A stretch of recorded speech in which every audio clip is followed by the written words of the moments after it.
Chaque fois que tu sens qu'il y a un plafond que tu ne peux pas atteindre, il y a une limite d'argent que tu ne peux pas atteindre, il y a des choses que tu ne peux pas faire, dis-toi que c'est l'esprit de pauvreté. Et beaucoup de gens sont limités comme ça. On a limité les gens de maisons où vous devrez habiter. Lisez dans la Bible les Rechabites et ils habitaient uniquement dans des tentes. Ils ne construisaient jamais des maisons. On a mis une limitation. On peut mettre une limitation sur ta vie. Il y a des choses que tu ne peux pas, malgré tes efforts. Tu ne peux pas faire certaines choses. Tu ne peux pas atteindre certaines choses. Même si tu fais des économies, tu fais atteindre tel montant avant que ces montants n'arrivent. Comme je dis, il y aura l'une des circonstances que je viens de détailler où te fait revenir. Une chèvre ne peut pas aller au-delà de la longueur de la corde à laquelle il est attaché. Et beaucoup de gens sont liés par la limitation. Tu sens la limitation même dans la manière de manger à la maison. Il y a des choses que vous n'arrivez pas à manger. La limitation dans tout ce que vous êtes en train de faire. Et dites-vous que c'est l'esprit qui est en train d'agir pour vous bloquer. Oh Maïsorama. Et chaque fois que tu verras l'un de ces mots d'action, dis-toi que cet esprit est en train d'agir à l'extérieur. C'est comme les Syriens qui ont déjà fait les sièges. Et dans la Bible, on a dit qu'il y avait une famine terrible à l'intérieur de la ville, à tel point que des femmes sont arrivées même à manger leurs enfants. Et quand cet événement est arrivé, le roi était tellement désespéré qu'il a déchiré ses habits. Vous connaissez l'événement. Et quand les prophètes devraient intervenir, il a intervenu à l'extérieur. Où se trouvait le problème? Dans les camps des Syriens. Il a mis fin à cette oppression. Et le même jour, tout a changé. Tant que tu ne mettras pas fin à cette oppression, ta vie ne va pas changer. Peu importe les efforts que tu fais, peu importe les opportunités qui se présentent devant toi, mais tant que tu es sous le siège de l'esprit de pauvreté qui contrôle tout, il n'y a rien qui va fonctionner. Les prières à faire, c'est aller détruire tout ce qui est dans ton environnement, de mettre fin à ces sièges, de mettre fin à cette oppression satanique. En ce moment même, je mets le feu sur toute oppression d'esprit de pauvreté qui est autour de toi au nom de Jésus. Oh Parakandarasa, Iroma Kaizodorobo. La deuxième dimension où l'esprit de pauvreté est en train d'agir, c'est quand il est à l'intérieur de toi-même. Il agit à partir de toi-même en mettant en place une structure mentale, un raisonnement. Alléluia. Et là, c'est l'un des modes d'action les plus forts. Il va te convaincre que la richesse est un péché. Comme j'avais enseigné l'autre fois dans Éden, j'ai dit, on nous a appris que errer les pauvres à l'esprit, car le royaume des cieux leur appartient. On a cru que pour être agréé par Dieu, il faut être pauvre. C'est un système qui est déjà entré dans la tête. Aujourd'hui, beaucoup de serviteurs de Dieu prêchent la pauvreté, que c'est ça qui nous permet d'aller au ciel. C'est un système mental, ta relation envers la richesse. Beaucoup de gens sont convaincus que la richesse, c'est de l'extravagance. La richesse, c'est de l'impureté. Or, Dieu, c'est un Dieu riche. Il nous a appelés à la richesse. Et chaque fois que vous verrez cette pauvreté, le blocage, c'est dans ta tête, c'est dans ton cerveau. Il y a une forteresse qui doit être démantelée, un mode de raisonnement qui doit changer. Tu dois changer ta manière dont tu conçois l'argent. L'argent, c'est un moyen qui te permet de te bénir, de bénir ta famille, de soutenir l'œuvre de Dieu. Tu es obligé de l'avoir. Tu dois changer. Il y a même des gens qui n'aiment pas l'argent. Ils disent que l'argent, c'est la racine de tous les maux. Mais ils ne comprennent pas le contexte. On n'a pas dit que la richesse est la racine de tous les maux. L'argent dont on parle, c'est de l'argent où toi tu te soumets, tu le fais, il devient comme un idole. C'est lui qui te manipule. Mais l'argent, comme on dit, n'est pas la racine de tous les maux. La même Bible dit l'argent peut tout. C'est lui qui s'assoit à l'abri de l'argent. Il s'assoit à l'ombre de la sécurité. L'argent répond à tout. L'argent répond à tout. Donc, on est obligé de l'avoir. On ne peut pas faire les ministères aujourd'hui sans argent. Même quand je vous parle ici, mais j'ai utilisé les réseaux sociaux. Il y a de l'Internet qui est utilisé. Il faut de l'argent pour ça. Pour faire la vidéo que j'ai fait, on utilise des applications. Mais ce sont des applications qu'il faut payer. On utilise des micros dans les églises, des instruments pour que les messages partent. Il faut de l'argent. Il faut changer ton raisonnement en face de l'argent. La plus grande malédiction, c'est ces versets qui ont été déformés. Errez les pauvres à l'esprit.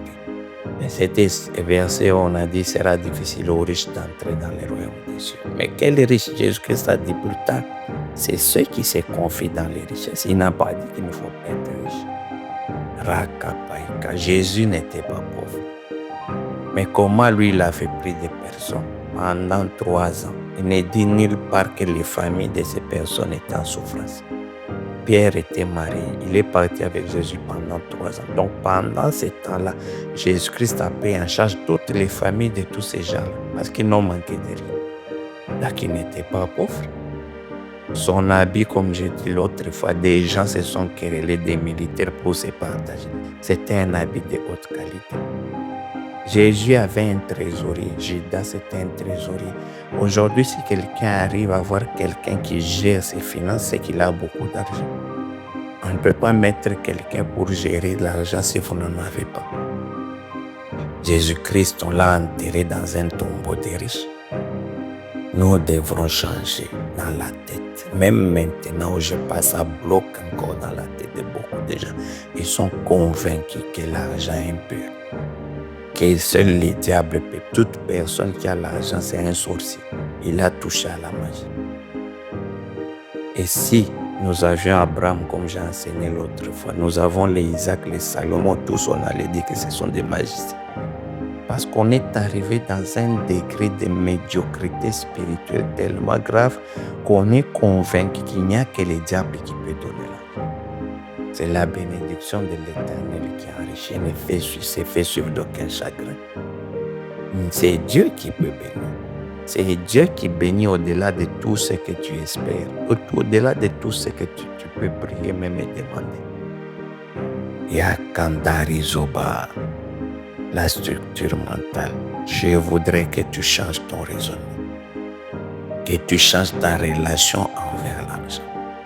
L'argent, c'est un moyen utile. Dans notre monde actuel, il nous faut de l'argent. Il te faut de l'argent pour que tes enfants étudient dans de bonnes conditions. Il te faut de l'argent pour que tes enfants vivent et toi-même vous vivez dans de bonnes conditions, avoir une maison convenable. Pour manger, il faut de l'argent. Pour voyager, il faut de l'argent. Pour faire l'évangile, même les Bibles, ça s'achète. Tu ne vas pas les ramasser. Arikabaya Sontoraba Kanda, Rikeba Izoba, Remanda Isoba. Chaque fois que tu verras que tu as un raisonnement de pauvreté, ça c'est ça même dans des paroles, c'est toujours des paroles de pauvreté que tu es en train de prononcer. Jamais des paroles de richesse. Jamais. Oh, ça, ce n'est pas fait pour moi. Oh, moi, nous vivons à ce que Dieu nous donne, ça suffit. Non, ce n'est pas ça.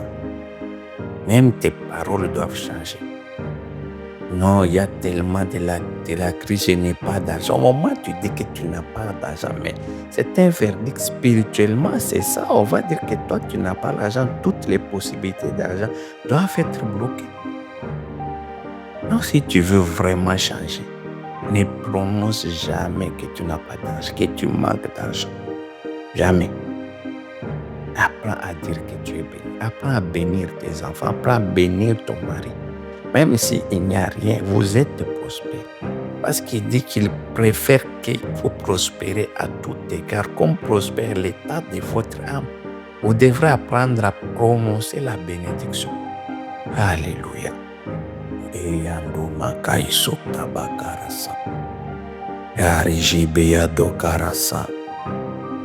Les changements à faire, il y a beaucoup de changements. Dans les prédications, on doit changer. Toutes les prédications, les pensées négatives, les paroles négatives de pauvreté doivent s'arrêter.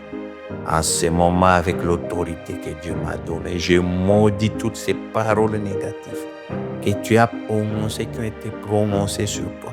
Car il est dit, toute langue qui s'élève en jugement contre toi sera condamnée. Je condamne toutes les paroles négatives que tu as prononcées sur ta vie. Des paroles de pauvreté sont anéanties. Alléluia. Cette année, c'est une année de bénédiction pour toi. Tu vas prospérer. Tu vas avancer. Tu vas t'enrichir.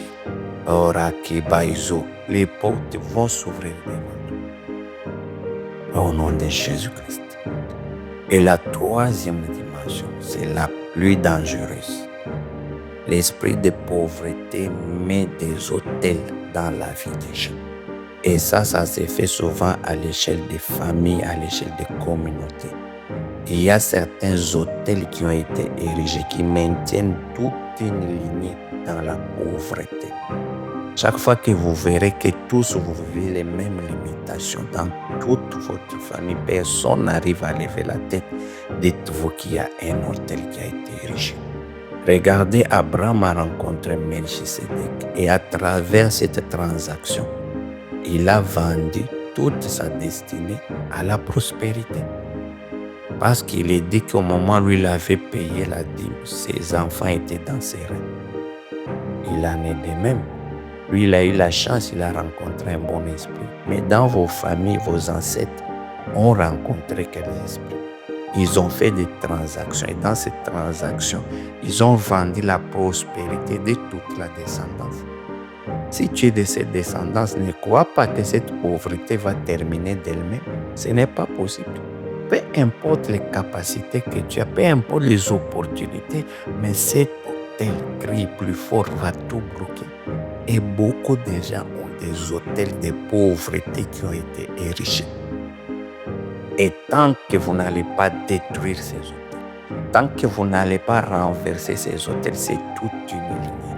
Ça va vous concerner, ça va vous concerner vos enfants, ça va vous concerner les enfants de vos enfants. Regardez, tu es en train de vivre la même vie que tes parents, la même vie de pauvreté. Tes enfants vivront la même vie que toi. Si tu ne fais pas un effort de détruire, tes frères vivent la même vie, tes sœurs vivent la même vie, tes oncles, tes tantes. Quand tu vois une pauvreté généralisée, c'est un hôtel. Cet esprit a déjà érigé un hôtel. Et tant que l'hôtel sera là, les choses ne changeront pas. Il faut d'abord le détruire. Et cet hôtel, je vous ai dit, elle passe de génération en génération. Elle va même toucher des enfants qui ne sont pas encore nés. Quand ils naissent sous l'emprise de cet hôtel. Et aujourd'hui, beaucoup de gens sont sous l'emprise de l'hôtel de pauvreté. Beaucoup de familles. Rakapadaizobopaikeba. Et ça, c'est les modes d'action les plus dangereux. Et beaucoup de gens sont tels détruits des destinées. Vous allez voir dans une famille des gens qui ont des potentialités. Des gens qui pouvaient faire des grandes choses. Mais tout est bloqué. Et vous allez voir la conformité de la vie. Ton père s'était limité à un endroit. Ta mère, toi aussi. Et vos enfants vivront la même chose. Regardez ces gens, ils avaient dit à Jésus que ce sang tombe sur nous et sur notre enfant au moment où on allait les sacrifier. Quand l'autre là, Pilate a dit pourquoi voulez-vous que je sacrifie un innocent? Ils ont dit que ce sang tombe sur nous et nos enfants. L'autel poursuit toute la destinée. L'autel poursuit toute la destinée. Et pendant que je te parle, regarde un peu les vies que vous menez dans toute votre famille. Personne n'arrive à sortir la tête. Même s'il y a quelqu'un qui peut avoir un peu de moyens, mais en réalité, puisqu'il est de cette lignée, cet hôtel va les réclamer. Voilà pourquoi tu vois, tu n'arrives pas à décoller. Même si tu arrives à avoir un peu d'argent, tôt ou tard, ça tombe toujours parce qu'il y a la réclamation. L'hôtel crie, l'hôtel crie. Et beaucoup de gens sont sous l'emprise de l'hôtel de l'esprit de pauvreté. Voilà pourquoi au nom de Jésus, avec l'autorité, le nom de Jésus-Christ, il est au-dessus de tous les noms. Jésus-Christ est apparu pour détruire les œuvres des ténèbres. Les autels de pauvreté sont des œuvres des ténèbres. En vertu de cette parole, puisqu'il est venu pour les détruire, j'ordonne la destruction des autels de pauvreté dans les vies des gens, dans les familles des gens, au nom de Jésus-Christ. Soyez libérés. Tous ceux qui sont dans la prison de la pauvreté, je vous libère maintenant. Koya pakanta kapakaro sotoro parapa. Ito pakara pakanta karapa.